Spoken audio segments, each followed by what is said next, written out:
Hello, and welcome to A Critical Dragon, where I talk about narrative in film, television, and in books. Um, this is not the first time recording this video.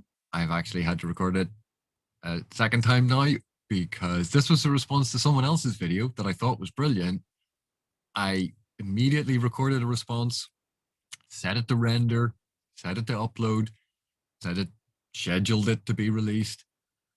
And when I went back to get the details for the link to this particular video, I found that Stephen Erikson had written a very lengthy comment detailing a bunch of the stuff that I talked about in the video. So there was no point in me uploading that. Thanks, Steve. But I had a quick look at some of the aspects that I was talking about.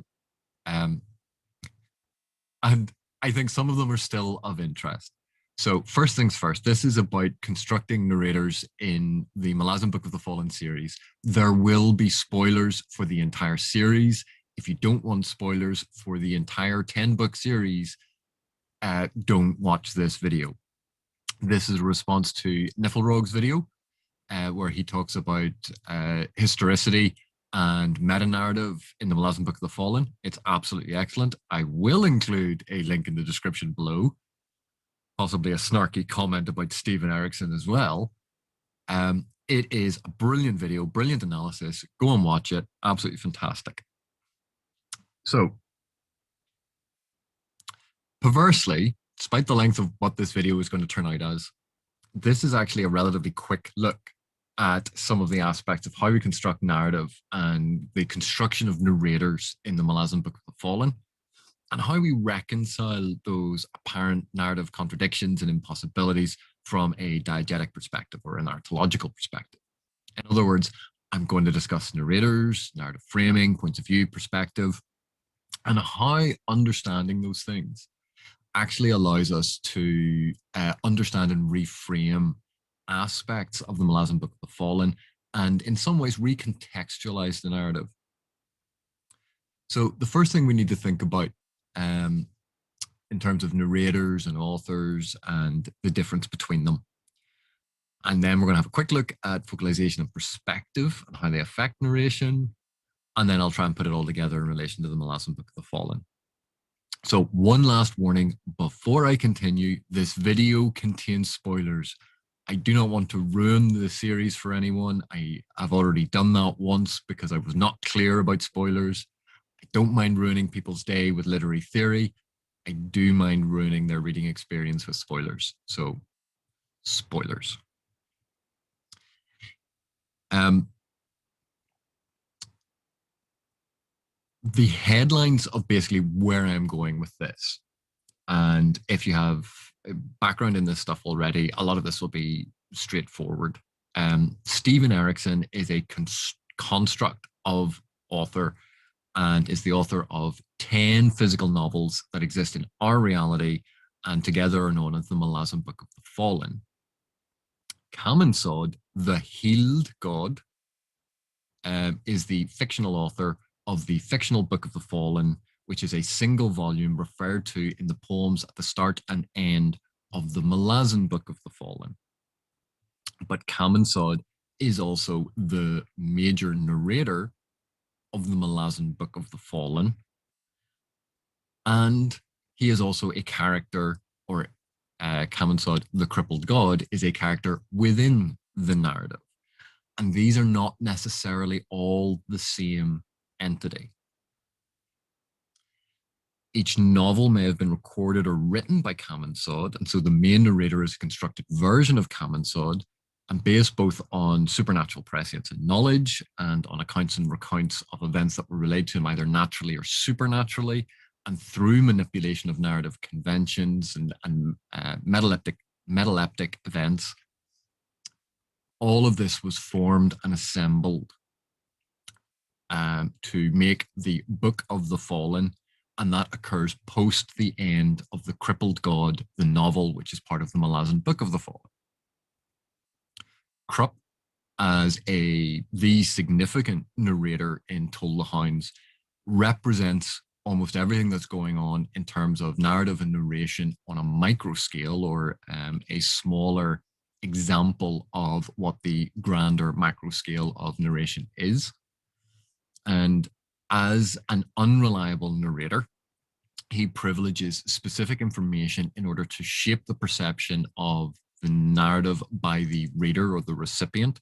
And therefore, he creates a narrative out of historical events. But like all unreliable narrators, he alters how he recounts those events. He alters the events themselves to create the effect that he wants in his listeners, in his readers. And that includes compressing the time frames, skipping over events that he finds boring, embellishing events to change them, reordering them, amalgamating characters, skipping things, adding things. All of the stuff that we talk about in terms of how we change a narrative to suit our own particular perspective. The heart of the Book of the Fallen, so the heart of the thing that is created by Kamansod, the healed god, is about how Kamansod, the crippled god, was freed from the chaining. And that's what the heart of that entire narrative is. But it is focused and focalized on the lives of those involved in the events necessary to lead to that freeing. And it's been reordered, altered, and dramatized in accordance with Kamansod's stated intention to honor those that had suffered to free him. So it is not offered in a singular chronological sequence. It is not offered in a linear representation of fact. It is deliberately constructed in a way that is telling the reader that this is not the natural order of events, and it has been changed, it has been altered. It is, in some respects, an artificial construct of and representation of what happened. So there's a link between structure and the narrative, and how this implication is that it is not going to be factually accurate, but is going to reflect a greater emotional truth or a greater thematic truth. And it's been reordered in order to support that aspect. As his creation of the Book of the Fallen has intentionality behind it, we know when a creator has an intention about a narrative that will affect the narrative, and therefore we know it will have been altered or dramatized or edited or changed in certain aspects to fit the view that is being promoted by the author through their narrator. So it's not only what happened, but also how what happened is now to be remembered according to the intentionality of the creator. And we can see an analogy of this approach when we look at the adaptation of a novel or a series into a television show or a film. The writers and directors of that TV show or film frequently amalgamate certain characters because there's only a certain cast that you can keep on screen and pay. They conflate or compress certain storylines because they are not interesting, or they want to use that location. So they put two different storylines in that location at the same time because it's more convenient, and it condenses the narrative into something that is more thematically appropriate, or that is going to be more engaging for the audience. And so we are well aware of how narrative can alter and shape these events to create a different narrative product. That it's not just an absolutely faithful retelling down to the last brass tack of what exactly happened and in the exact order, but it is something that is trying to get to the essence of, or the truth of, or a version of the narrative that is powerful. So if you wanted the headlines of what I'm going to be discussing, that's it. You know, that those are the main basic points. If through Niflrog's video and Steve's comment on that video, you sort of go, well, I know how all of this is done. By all means, turn off now. No harm, no foul. But I did spend half an hour after work today writing up these notes. and then another hour recording a video. So I'm going to do something. So, author or narrator? Um, Often I make a distinction between referring to an author or referring to the narrator, and there is a difference between the two. But let's think about how we construct who the author is. So Steve London is an historical, real person, but Stephen Erikson is not necessarily an historical, real person. Stephen Erikson is a construct created by Steve London because Stephen Erikson is a pseudonym, it's a nom de plume. And you might think, well, what's the big deal? They're basically the same person. So who wrote the books? Gardens of the Moon was written in and around 1992. It got revised, edited, kicked around for a bit. It got published in 1999. The Crippled God was published in 2011. 8 other books appeared between those. Is the historical person Steve London the same in 1992 when he first wrote Gardens of the Moon, and in 1999 when Gardens of the Moon was published, and in 2011 when The Crippled God was published? Biologically, he's not the same because every cell in his body would have changed in the, what is that, 19 years? 19 years between them? Every cell in his body would have changed. So biologically, entirely different person. Life experiences, events that happened, big changes, moving house, moving country, all of these things, growing older, growing wiser, not being able to do the same thing, having an injury. All of these experiences change who you are from one period to another. So in a very real sense, the person that wrote the book in 1992 is completely different to the person that wrote The Crippled God that was published in 2011.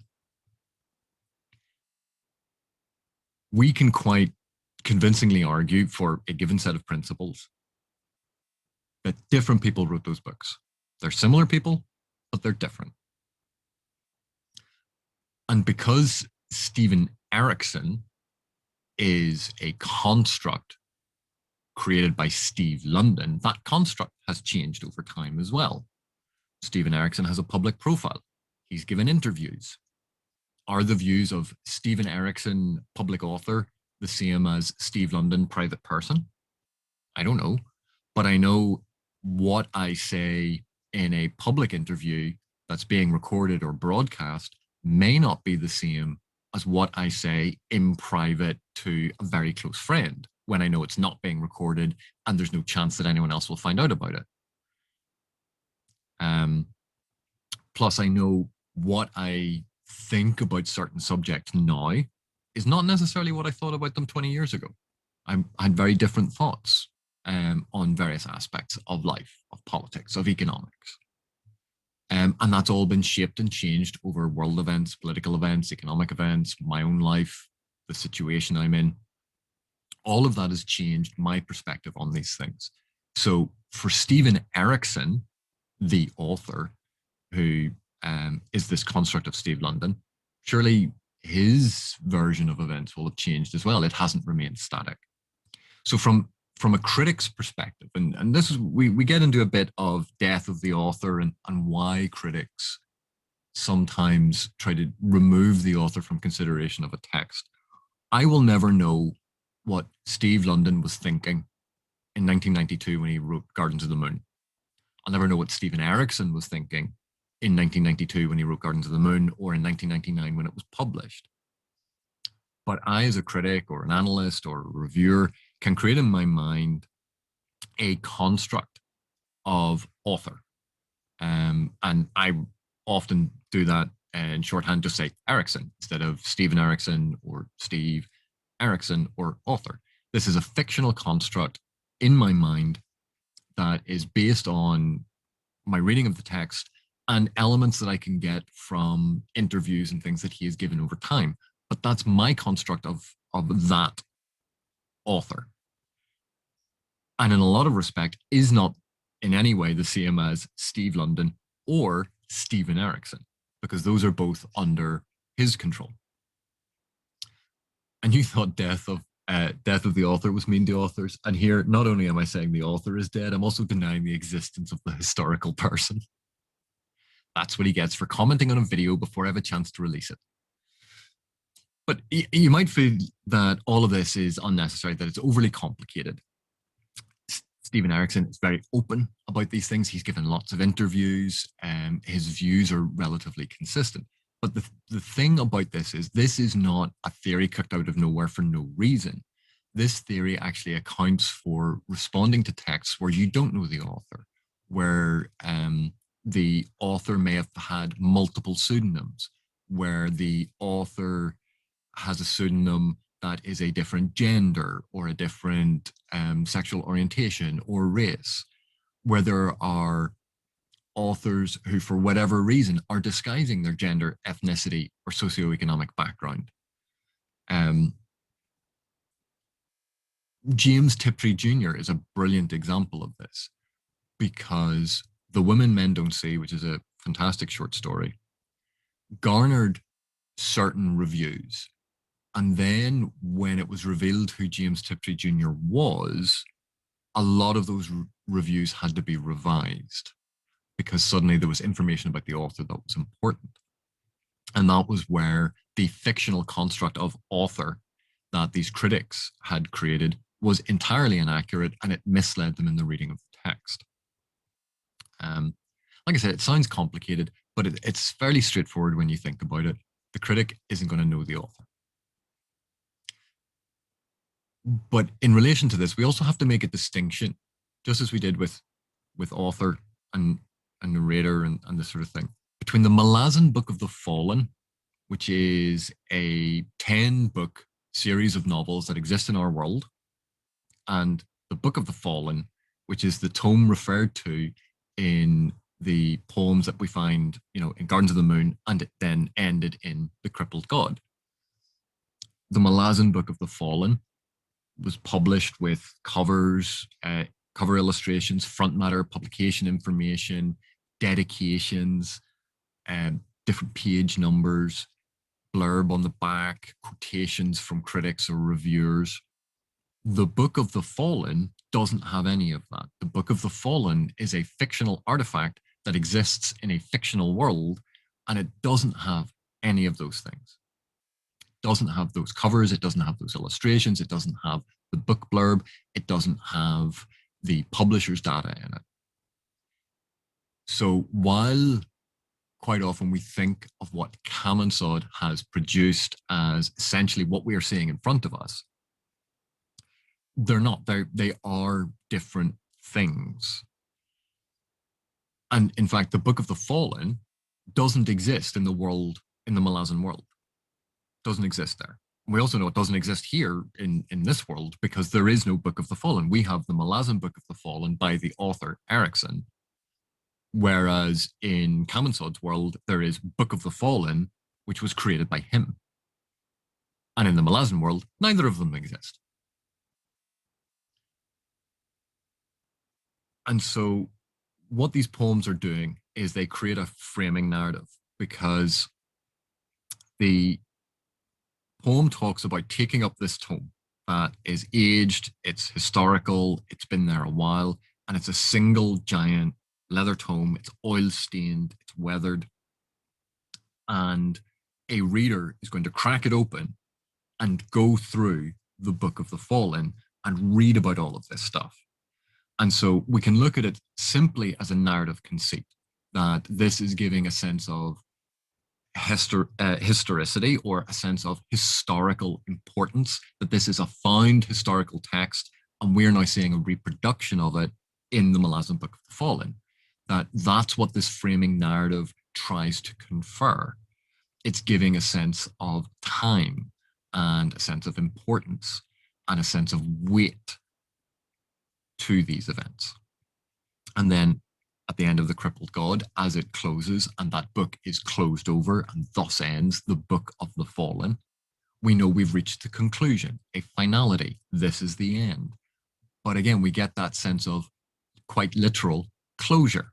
which is something that narrative should have to be satisfying closure. So we have both the literal closure, we have the figurative or metaphorical closure, because the story has ended in a way that is, I think, satisfying. But the idea that the Book of the Fallen is actually outside the Malazan universe is also a possible reason why Kamensod includes so many details about the aspects of this world that we, perhaps as readers, sometimes see as extraneous or unnecessary for the telling of his story. Obviously, the pun, history, his story, it's been done before. But Kamensod, if he is an alien entity and the world in which this narrative is being constructed and put in this giant tome is not the Malazan world, then of course he is going to have to include a lot of detail to give his readers context and understanding about this alien reality. And that, of course, directly parallels what Erikson, as author, does for the Malazan Book of the Fallen, because the Malazan world is alien to us, the readers, here. So we have a thematic and structural connection between what Kamensod is doing in his world with this fictional book and what Erikson is doing as author of the Malazan Book of the Fallen.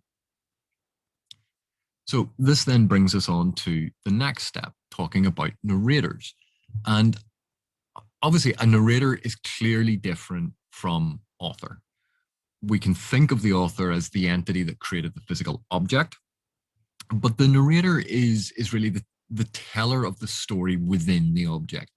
The narrator can have entirely different views to those of the author, can be from a fictional world, can have a completely different background to the author. The narrator can be a different species from the author, let alone gender, ethnicity, sexual orientation. And an author can create multiple narrators within the same work. A narrator doesn't even have to be a specific person or thing. A narrator can be a position or a point of view. So the narrator is not the author. The author is not the narrator. And that's a given. And the author has created the narrator. The narrator relays the narrative to us, the narratee, the person receiving the narrative. But the narrator is selective in what information is in the narrative, how that information is relayed to us, what information is emphasized, what information is glossed over. And I'm sure everyone is very well aware of the concept of the unreliable narrator. But even reliable, omniscient narrators do not necessarily present objective truth, because how and what they tell us, particularly the how, or what they show us in the narrative, has to be conveyed via language. Language shapes meaning and understanding, and therefore shapes the reality. And the rules and structures of writing also shape that perception. So, I mean, there's a whole school of semiotics and semantics detailing this, and I'm not going into all of that. But I wanted to give you like a very, very brief example, which I think illustrates this neatly without having to go through large textual examples. So think of a scenario. A man enters a room, sees his wife making coffee, walks up behind her and gives her a loving hug. Now, let's think of it a slightly different way, or recount it a different way. A woman is making coffee when she is suddenly grabbed from behind. She initially tenses before relaxing, realizing that it is her husband. So this is almost exactly the same number of words, but the narrative space that is taken up is different. The focus is different. But here, this is pretty much the same event, told in a relatively unbiased fashion. It's relaying essentially just the facts of what happened. And from a semi-omniscient point of view, because we're given something of the information about how each of the characters felt when they performed the action. But the first version focused on the man as actor. It was focalized on his perspective and it followed his actions. The second version focused on the woman as actor and focused on her narrative, and it privileged information about her. And the events and the sequencing are actually shorter in the second narrative than in the first version, because although it's depicting the same thing, the second version skipped out the part about the man entering the room. None of that occurs in the second one because the narrator does not share it with you. And so it could either be that it is unobserved, but because we know that the narrator is semi-omniscient, it didn't serve the narrative that the narrator wanted to tell. So tone, structure, focus, all tie into aspects of limiting the narrative perspective, creating tone, creating the overview of what is happening and what we are being told. And the type of narrator obviously has a lot to do with this. You know, we have omniscient, semi-omniscient, limited narrator. This all sort of exists kind of on a spectrum, a sliding scale, going from omniscient at one side all the way down to extraordinarily limited and focalized. But the narrator within a text is not always forever fixed at an exact distance from the action and the narrative.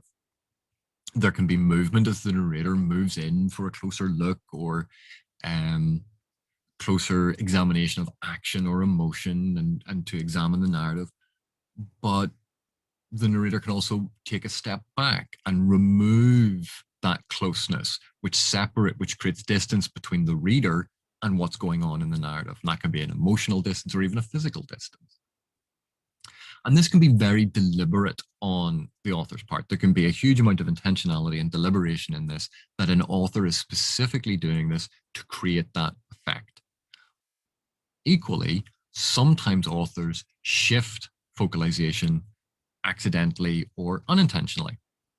But for the Malazan Book of the Fallen, we certainly have some very deliberate movements in and out of the very close third-person focalization with an omniscient knowledge at times of characters' thoughts, out into a slightly more objective but still focalized, limited perspective that is giving emotional distance to the reader within certain scenes, where it's almost more of a factual account of what's going on to give the reader that bit of psychic distance. And this is almost entirely deliberate. I can't think of a single example of where Erikson does this accidentally. All of these seem very, very deliberate, and this movement of narration seems very, very specific and intentional and is there for an effect. But if we have this focalization based on character, and we know that Kaminsod, the healed god, is the author, with Kaminsod, the narrator, is narrating the Book of the Fallen, Kaminsod wasn't present for the majority of the interactions throughout the Malazan Book of the Fallen.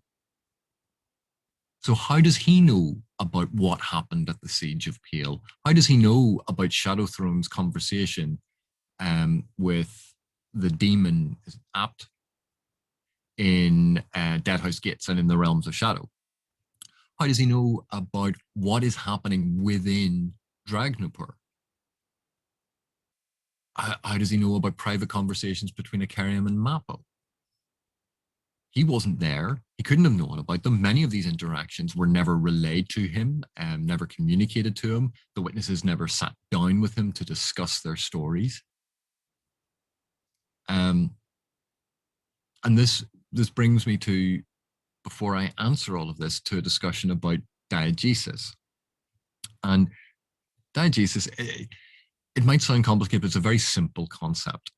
When I talked about the difference between story and plot and narrative, where story was basically taking the narrative, breaking it into chronological order to create a linear sequence, story. Plot was how that narrative was being relayed to you in the physical object in front of you. So it had to do with that sequencing. But narrative was different to both of those because the narrative is obviously when you're talking about it in general. It seemed complicated at the time, but when you think about it, it's actually quite straightforward. Diegesis is very similar. It's the story world that's explored through the characters, through the interactions of characters, through in-universe exploration. It is this fictional thing that is created. And we kind of make a distinction between it and if the narrator is in this world and is constantly comparing this world and another world, that doesn't feel like a diegesis. That's not the diegesis. The diegesis is the other world because it is true to itself. The diegesis treats itself essentially as a reality. It isn't defining itself in contrast to anything else. It believes that it exists. And so the narrator in a diegesis is located in universe. It's interacting or is relaying that information from that perspective, that diegetic universe, that story world. Again, this is skimming over a huge amount of nuance, a huge amount of detail, slightly misleading, but I'm just trying to give you an overview. And if within your diegesis, so you have your main narrative, this main diegetic level where everything is happening, and if within that, a character is telling a story to another character, they've created a separate narrative. So how do you distinguish between these two narratives? Well, this second narrative has its own diegesis, but you can't say, well, diegesis 1 and diegesis 2. So what we say is the first narrative on the main thing where these two people are talking, that's the diegesis. It's the first diegetic level. And any narrative that is told within it becomes an embedded narrative. It's a hypodiegetic level. It is subsumed underneath the main diegetic level. And again, and if people in that one told stories to each other, their story, that narrative that they recounted would be a hypodiegetic, all the way down in a sort of Russian doll aspect. It's not majorly important, but it gives you an idea of how different narratives and different aspects within a world can be broken down, and they create this sort of structured, layered effect. And sometimes it's very, very useful to have that concept in your head when you start thinking about something that's complex like warrens or dreams that have magical and real world implications for characters like Crop. And we'll get to that. But diegetic levels can be a way of thinking of these things. So rather than thinking of everything as part of the main narrative, we can actually take sections of it out and give them their own space. Conversely, if something is part of the narrative that we find in Erikson's The Malazan Book of the Fallen, that is part of this narrative, for instance, the poems at the start of a chapter, they're part of the narrative, but are they part of the diegesis? Well, one of the poems is by Felisin Paran. So it's from the diegesis, but it has been taken out of the diegesis and inserted into the narrative in a position that's not diegetically relevant. It's above the narrative. It's extra diegetic. The reason I say this is Fiddler isn't walking along and going, oh my God, there's a giant glowing poem up in the sky. The diegesis is meant to be this reality. These poems and chapters and quotations do not float around in that real world. They don't. So they have to be somewhere else. Yes, they are part of the narrative, but they're not part of the diegesis. So we can use the term extra diegetic to say that they are above the diegesis because they're not embedded below it. And again, it seems silly, but how else do you explain these poems that are part of a narrative but not part of a narrative? It's just a way of clearing up that sort of terminology so people know what you're talking about. And so we can think of it as these artifacts from the story world. The narrator has included them for the consumption of the reader to inform our reading or consumption of the narrative, but they're specifically not part of the diegesis. They are extra diegetic. And we can also have then characters. A character from the diegesis can also move to an extra diegetic position or a hypodiegetic position. And think back to what I was saying about the differences between the historical person, the author, and the narrator, and apply this here to Kamansod. Kamansod, at the end of The Crippled God, the book, the novel, says he will create the Book of the Fallen to honor those basically that have sacrificed and suffered so much for him. And from the opening of Gardens of the Moon, we know that the Book of the Fallen is the thing that all of this is in. But the entity that is author, who I'm calling Kamansod the Healed God, because it's after he's been released, it's after he's been freed from the Malazan world. He's the Healed God, he's the author of this physical tome called the Book of the Fallen. And he creates a narrator. The narrator's not specifically named, but it is a version of Kamansod. And that Kamansod is not the crippled god. The crippled god is a character within the diegesis, whereas the narrator is above the diegesis. So there's a distinction between those two. Kamansod, the healed god, is older, wiser, no longer in pain, no longer being tortured, and has been humbled by his experience of seeing what these mere mortals have sacrificed for him. So he is very different to Kamansod, the crippled god, who tortured people, who lashed out in pain at people, and who was a victim of an unfair action, but was bound to a world that caused him pain, and he was causing pain too. Kamansod, the healed god, and Kamansod, the crippled god, although they share a timeline, they're from very different places in it, and therefore are actually very different entities. So Kamansod, the crippled god, the character within the diegesis, interacts with other characters within that diegetic reality. He meets them physically, he meets them metaphysically in dreams or magically in warrens. And that crippled god, that version of Kamansod, is not the narrator, and neither the narrator nor that, the crippled god, are the same as the healed god, who is keeping his promise that he made at the end of the book. They are a continuation of the same entity, but in different time periods, different life experiences, different perspective of events.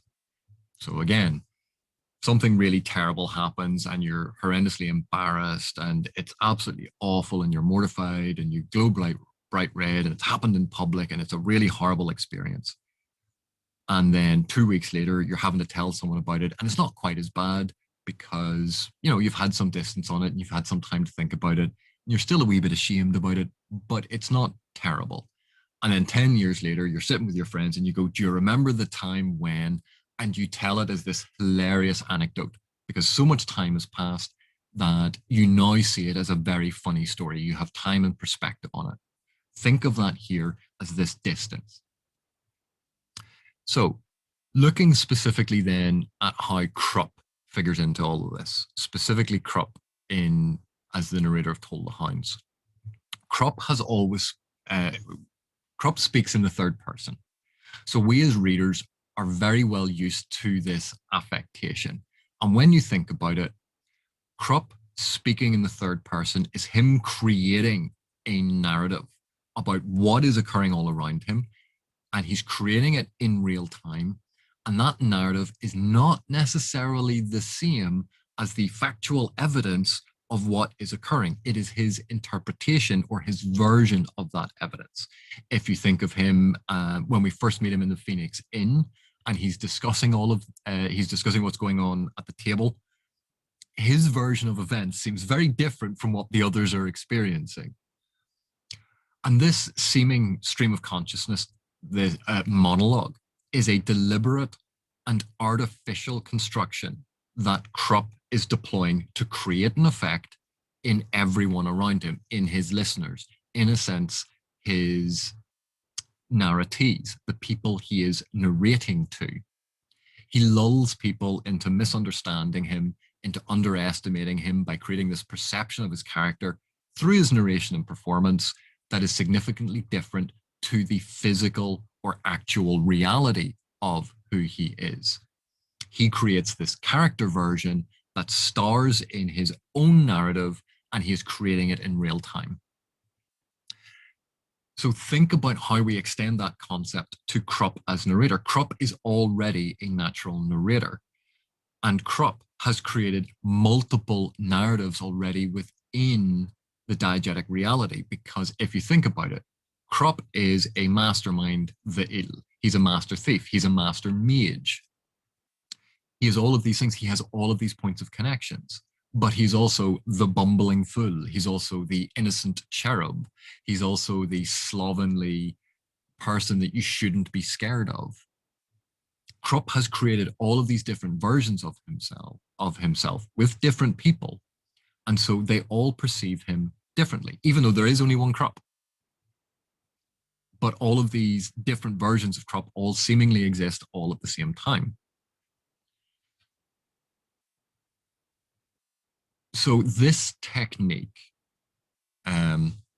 is Krupp creating a narrative that has some resemblance to reality, but is an alteration of reality.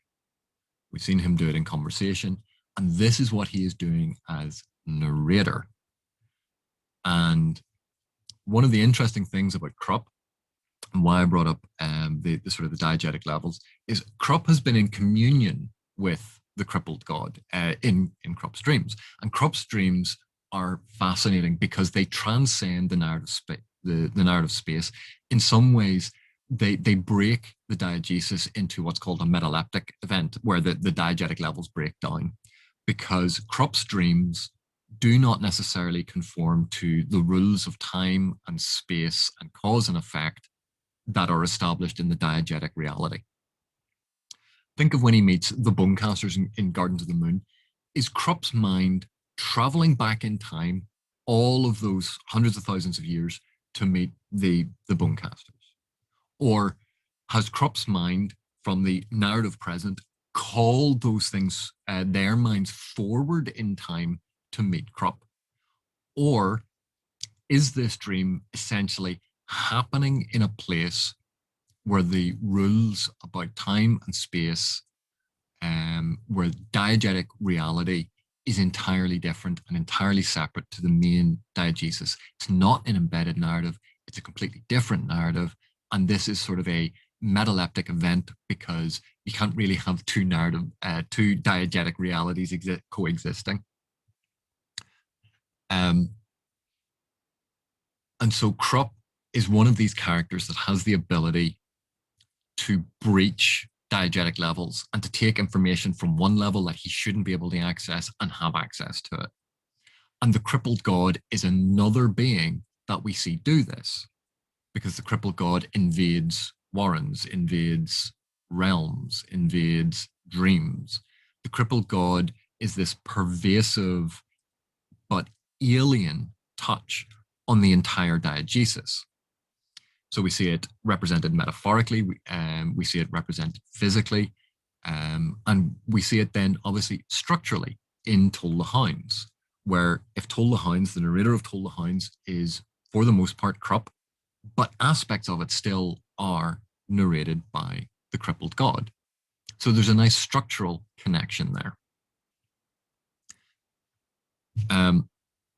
And, obviously there are a couple of different ways that we can think of Krupp as narrator of only one of the novels. And we can think of it as a guest director on a TV show or a guest presenter on a TV show. So Kamensaud is the overall narrator of the Book of the Fallen. That Krupp's narration, Kamensaud decided to adopt and to place in his own narration. And because of both Krupp and Kamensaud being these entities that have been involved in metaleptic events where time and space have been bent around them and they don't necessarily have to conform, that may be how we excuse Kamensaud's acquisition of Krupp's version of the narrative. But there's another way to look at this. And again, it's linking thematically and structurally to the historicity that Niflrog, Niflrog was talking about. And that's when we think of ancient texts that have survived a long time. So we could talk initially about the Iliad and the Odyssey.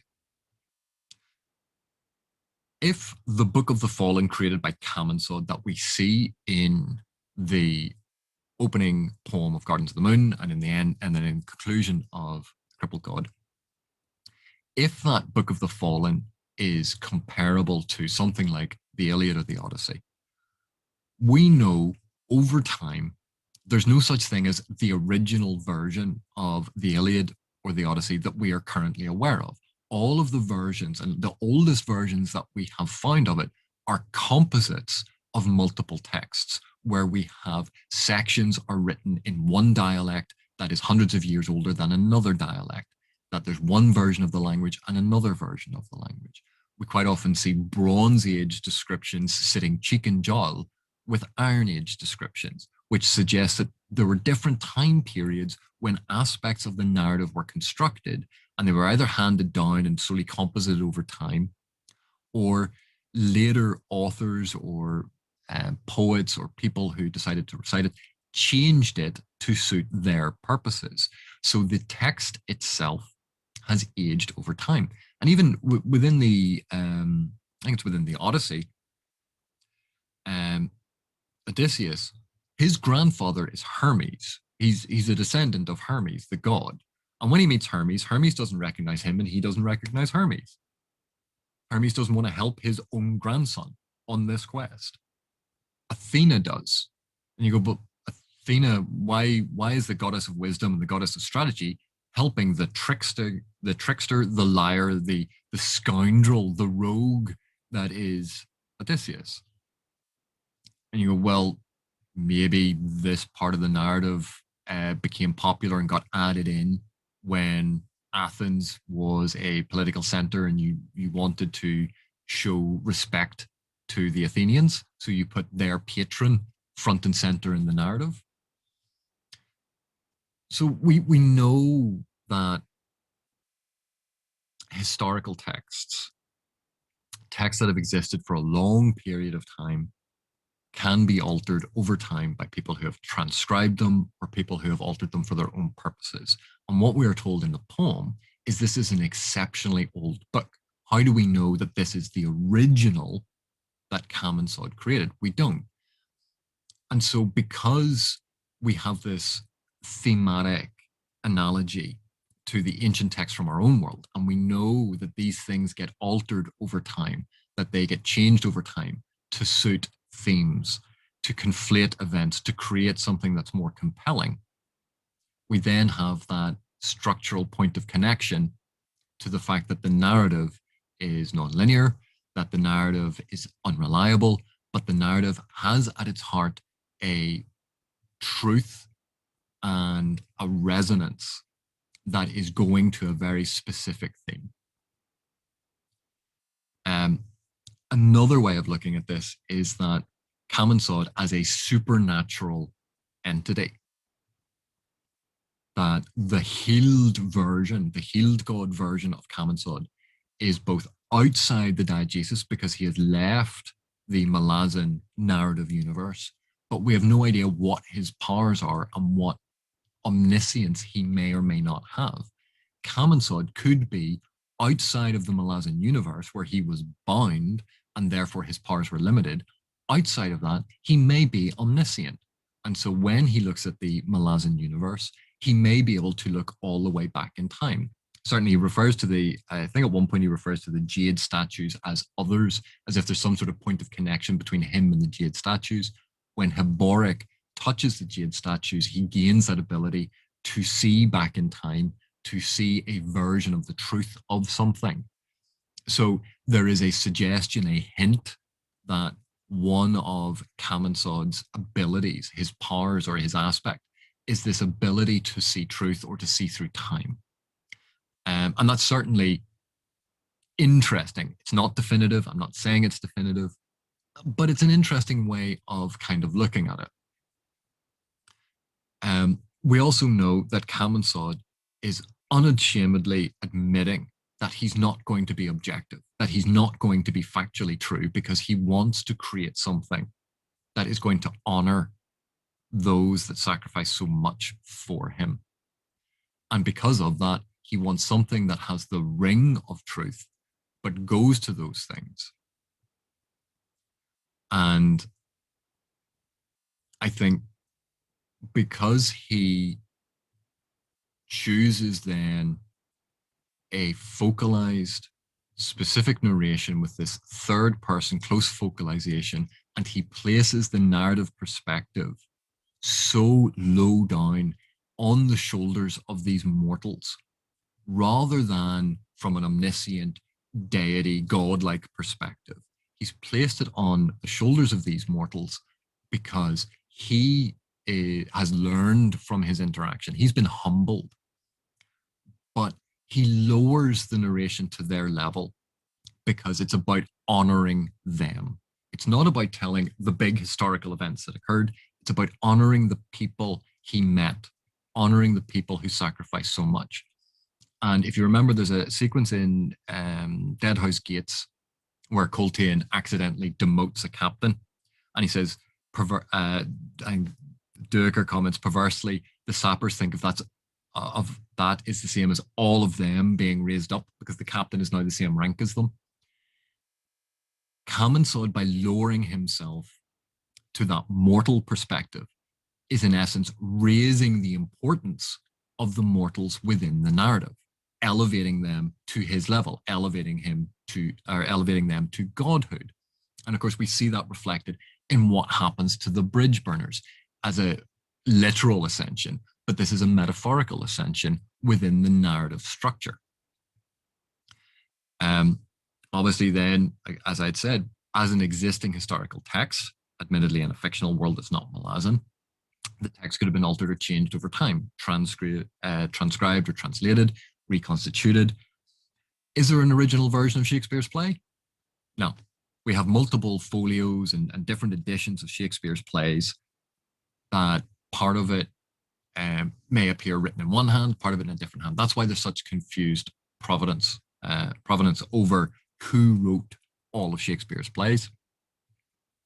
So structure and style and the narrative, again, are mimicking an historical reality, something that we can think of as an actual, what happens to these actual narratives in our own world over a relatively short space of time.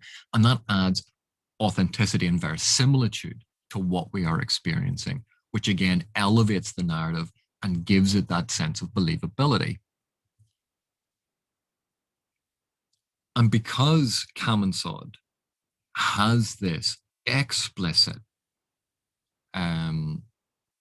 intentionality to create the narrative to honor those that sacrifice themselves, he's not bound by the rules of ensuring that the narrative is factually, chronologically, or historically accurate. It is enough for him that the events are relayed in such a way as to transmit and communicate a discernible, emotional, and thematic truth that is made palpable and can be celebrated by those that engage in the narrative. But one very, very last point for all of those of you, or those few of you really, who stuck with me this long. Kamensaud, the crippled god, is responsible for the torture and death of so many characters within the narrative. Kamensaud, the healed god, is responsible for playing out those tortures and those deaths and all of that despair and destruction again and again. But in the end, both as a narrator and as a character, at the end of the Book of the Fallen, he's no longer bound by the world. He's no longer bound by the narrative. He's no longer bound by the interactions with the characters, and he is freed to explore other things and other narrative. He is free. He is released. Stephen Erikson is responsible for the torture and death of all of the characters and all of the bad things that happen in this world because they were created out of his head.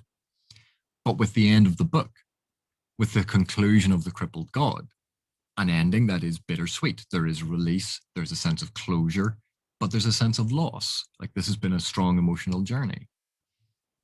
But at the end of that book, Stephen Erikson has been freed from the characters and the narrative and the world. And he was freed to write about other worlds and other characters. So it's very clear that Erikson is Kamensaud. I know it's long. I know it was second time I had to record this. But anyway, thank you very much for watching. I hope you enjoyed some of it, and I will see you in the next one.